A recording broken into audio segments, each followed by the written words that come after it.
Serikali yawataka walimu kote nchini kufanya tathmini ya utekelezaji wa mtaala mpya wa elimu ili kubaini maeneo yanayohitaji maboresho au mabadiliko, na uwepo wa sheria imara na usimamizi mzuri wa bodi ya michezo ya kubahatisha yaelezwa kuwa sababu kubwa ya ongezeko la pato la mtu mmoja mmoja na taifa kwa ujumla.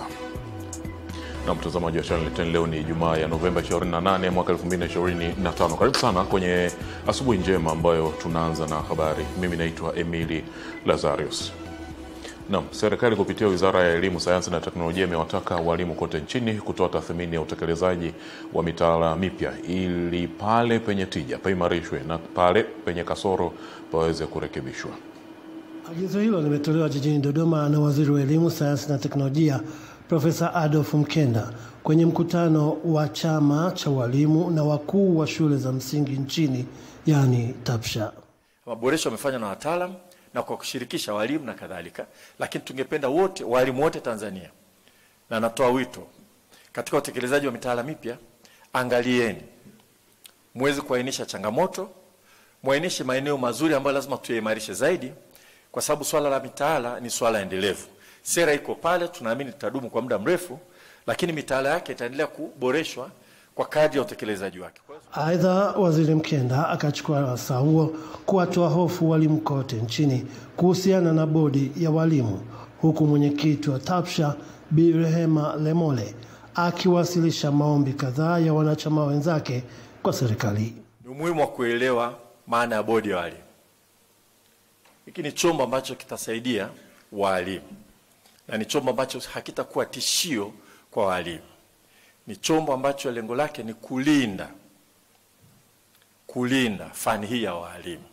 Na sijui kama mnafahamu kwamba swala hili la kisheria limekuwepo muda mrefu, halijatekelezwa. Kumekuwa na kigugumizi.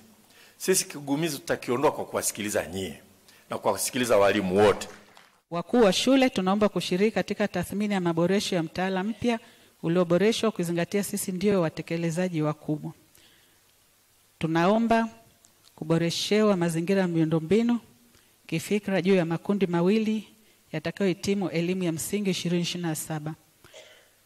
Ikizingatiwa baadhi ya shule zetu zimeteuliwa kupokea watoto wa kidato cha kwanza mwaka 2028 double cohort. Kutoka hapa Dodoma ni Kuringe Mungi.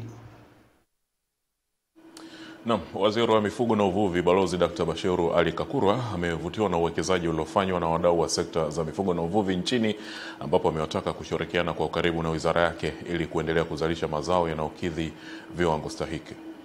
Balozi Dr. Bashiru amesema hayo Novemba 27, 2025 alipotembelea viwanda vya kusindika nyama Tan Choice na Union Meat, vyakula vya mifugo na samaki Backbone, pamoja na kiwanda cha kuzalisha chanjo vilivyopo mkoani Pwani. Aidha, ametoa wito kwa watumishi wa wizara yake kuwajibika ipasavyo ili kuendelea kutengeneza mazingira rafiki kwa wawekezaji hao kutimiza wajibu wao, huku akisisitiza kutosita kuchukua hatua kwa watendaji wowote ambao watazembea kwenye jambo hilo.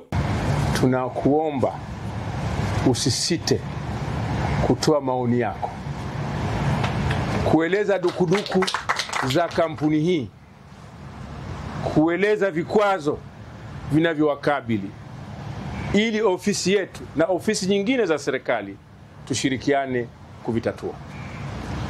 Na mwisho, ninawaomba kupitia umoja wenu, nimeambiwa mnao umoja na nimezungumza na uongozi wenu, muandae haraka inavyowezekana mawazo na fikra kwa uwazi na kwa utafiti wa kina. Kila jambo mnaloliona ni la mafanikio, mtueleze wapi tuliendeleze na tulidumishe. Sisi chama cha wafugaji mkoa wa Pwani kwa miaka hii ya karibuni tumepata ushirikiano mkubwa sana kutoka serikali zetu zote, mkoa, wilaya na maeneo yote. Lakini pia tumepata ushirikiano mkubwa kutoka serikali kuu.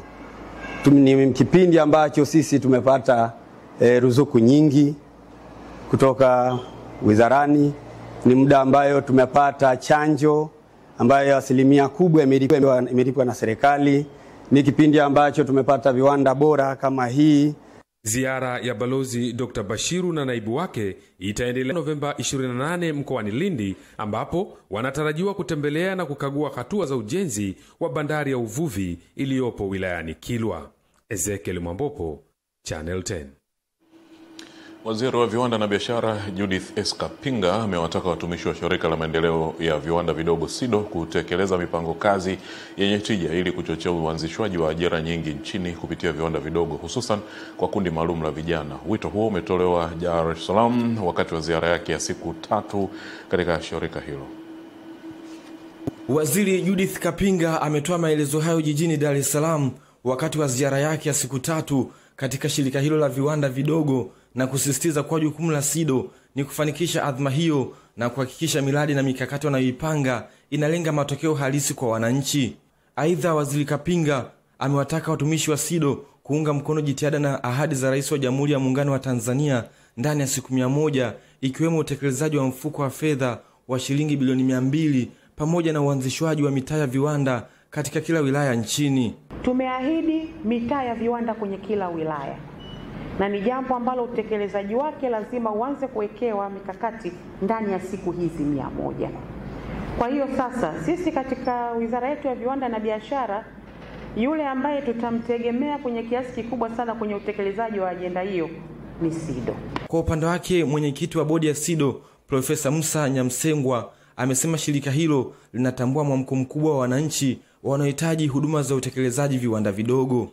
Tunatambua kuwa mwamko wa wananchi kuhitaji huduma za SIDO umeongezeka, hivyo kuleta changamoto dhidi ya uwezo mdogo wa kibajeti katika kuyatekeleza.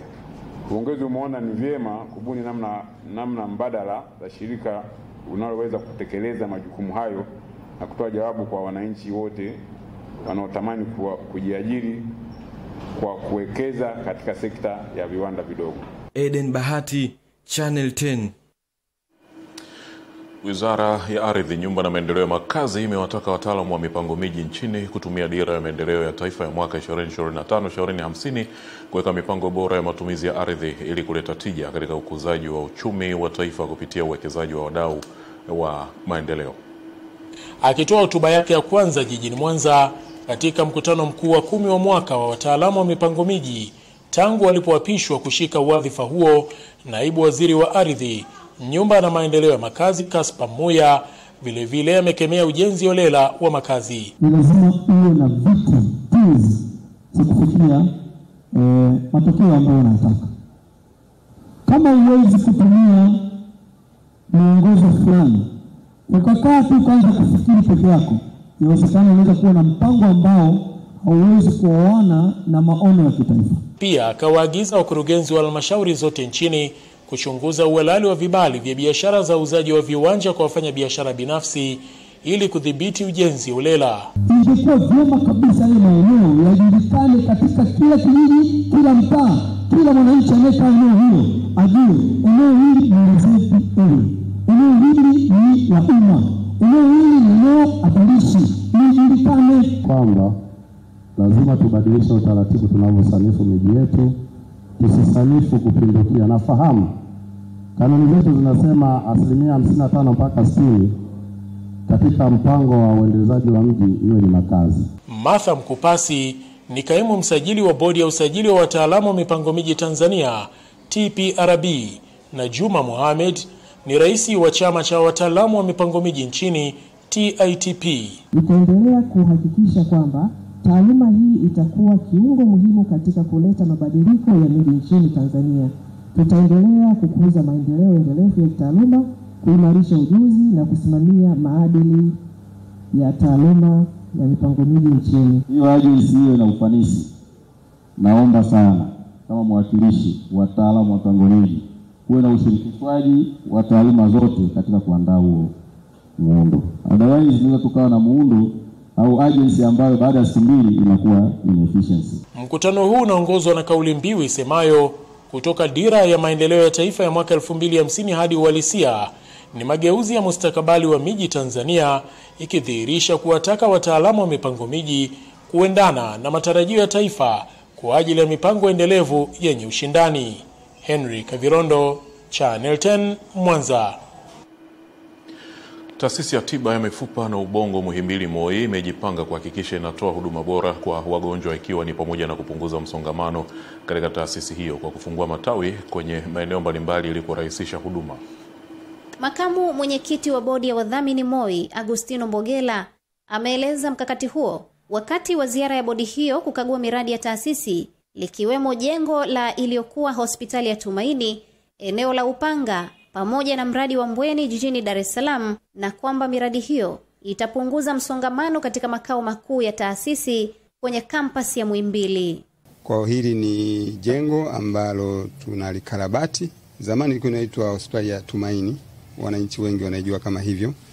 Sasa tunaikarabati, itakuwa ni eneo, ni mojawapo ya vitengo mahususi vya MOI kwa ajili ya kutoa huduma nzuri zaidi na kuhakikisha kwamba wagonjwa walikuwa wanajaa sana kule MOI, kule wengine wanakuja huku. Balozi Dr. Mpoki Ulisubisya ni mkurugenzi mtendaji wa MOI, anafafanua zaidi kuhusu huduma zitakazokuwa zikifanyika katika majengo hayo, hususan kwa wagonjwa wa nje ya nchi. Na hapa tutatoa huduma kwa watu wote, kuanzia watoto wadogo mpaka watu wazima. Tofauti tu ni kwamba ya hapa itakuwa ni ile ya wagonjwa wanaolipia na wagonjwa wanaotoka katika nchi za nje. Kama ambavyo sasa hivi kule tuna sehemu kidogo tumeweka, tunaita Premier Clinic. Sasa hiyo itahamishwa hapa. Salma Shabani, Channel 10, Dar es Salaam. Mkuu wa mkoa wa Kusini Unguja Hamida Musa Hamisi amesema kamati ya usalama ya mkoa kushirikiana na kamati za wilaya zitahakikisha zinaimarisha ulinzi katika maeneo yote, hususan ukanda wa bahari, ili kuhakikisha wananchi wanafuata taratibu zilizowekwa za kuingia na kutoka nchini kupitia bandari rasmi. Ameeleza hayo kwenye kikao cha pamoja kati ya kamati za ulinzi na usalama ya mkoa wa wilaya pamoja na kamati ya ulinzi na usalama ya bandari ya Zanzibar na mamlaka ya usafirishaji baharini Zanzibar ZMA, lengo kubwa likiwa ni kuongeza ushirikiano. Amesema yako maeneo yasiyo rasmi katika mkoa wa Kusini ambayo yamekuwa yakitumiwa na wananchi kusafiri au kusafirisha bidhaa kinyume cha sheria na taratibu zilizopo, jambo ambalo limekuwa likihatarisha usalama na kuinyima serikali mapato. Hivyo serikali ya mkoa imedhamiria kupambana na vitendo hivyo kwa kuandaa mpango mkakati utakaoondoa vitendo hivyo. Kutokana na uwepo wa bandari hizo, yapo mambo mengi ambayo yanafanyika kinyume na taratibu. Sasa kwa ukubwa wake tuliona kuna haja leo tukutane ili tuweze kubadilishana uzoefu na kuweka mikakati madhubuti ya pamoja baina ya kamati zetu za usalama mkoa pamoja na kamati ya usalama ya bandari, ili tuweze timu zetu kuweza kufanya kazi kwa pamoja.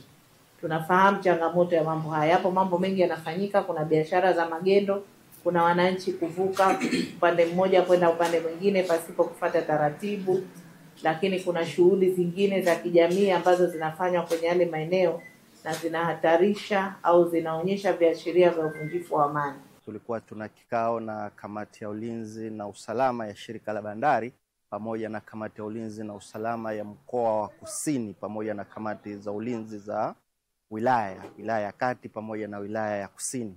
Lengo na mazumuni ni ushirikiano katika kuhakikisha kwamba waingiaji wote wa Zanzibar wanakuwa wanaingia kwa njia ambazo rasmi zinatambulika rasmi kiserikali na kisheria, ili kudhibiti mianya ya kupitia watu katika bandari bubu.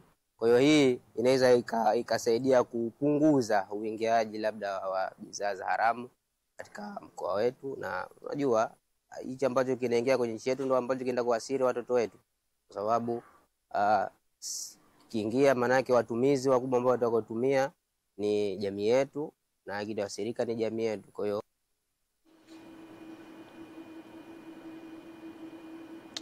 na katika michezo, mtazamaji, uwepo wa sheria imara na usimamizi mzuri wa bodi ya michezo ya bahati nasibu ya taifa imeelezwa kuwa moja wapo ya sababu ya ongezeko la pato la taifa kupitia ubashiri ambao umeendelea kuongeza pato la taifa na fursa mbalimbali za kibiashara kwa wanamichezo ambao wameweza kujiajiri na kuajiri wengine. Hayo yamebainishwa wakati wa zoezi la kumkabidhi mshindi wa gari kupitia promotion ya Shinda Ndinga ambayo imetoa zawadi mbalimbali kwa vijana ambao wanaojiajiri kupitia michezo kama vile simu janja na gari, huku mshindi wa gari hiyo akiweka wazi faida atakazozipata kupitia biashara ya taksi mtandaoni. Shiri ni kitu kibaya, hapana. Ni pia inaweza kukusaidia ikakubadilisha maisha yako. Maana pia kuna jackpot ya bazillionaire ambapo mtu mshindi anaweza kaondoka na bilioni 1. Sasa ukipata bilioni 1 hiyo kwa kubeti 1000 tu, sasa ushaanzisha biashara ngapi hapo? Naombeni mjiunge na Piga Bet, muendelee kuweka hela beti, na bado kuna promotion nyingi zingine zinakuja kuongezeka huko mbele. Mara ya kwanza alivyonipigia simu nilikuwa siamini. Mara ya kwanza amenipigia simu ilikuwa kama wiki iliyopita, kuniambia kwamba mimi ndo mshindi. Sikuamini, lakini leo ni kama ndo naamini kwamba gari yangu ile pale na hakika naenda nayo. Gari mpaka sasa hivi nikilichukua mfano kama nikaenda nao Dodoma, kuna mambo mengi ya kuanza nikafanya biashara sasa hivi. Mfano kama Bolt iko mjini sana sasa hivi. Ina hela, naweza nikajiongezea kipato mwenyewe kwanza. Na mtazamaji, ni mwisho wa habari ya asubuhi njema. Endelea kuwa nasi.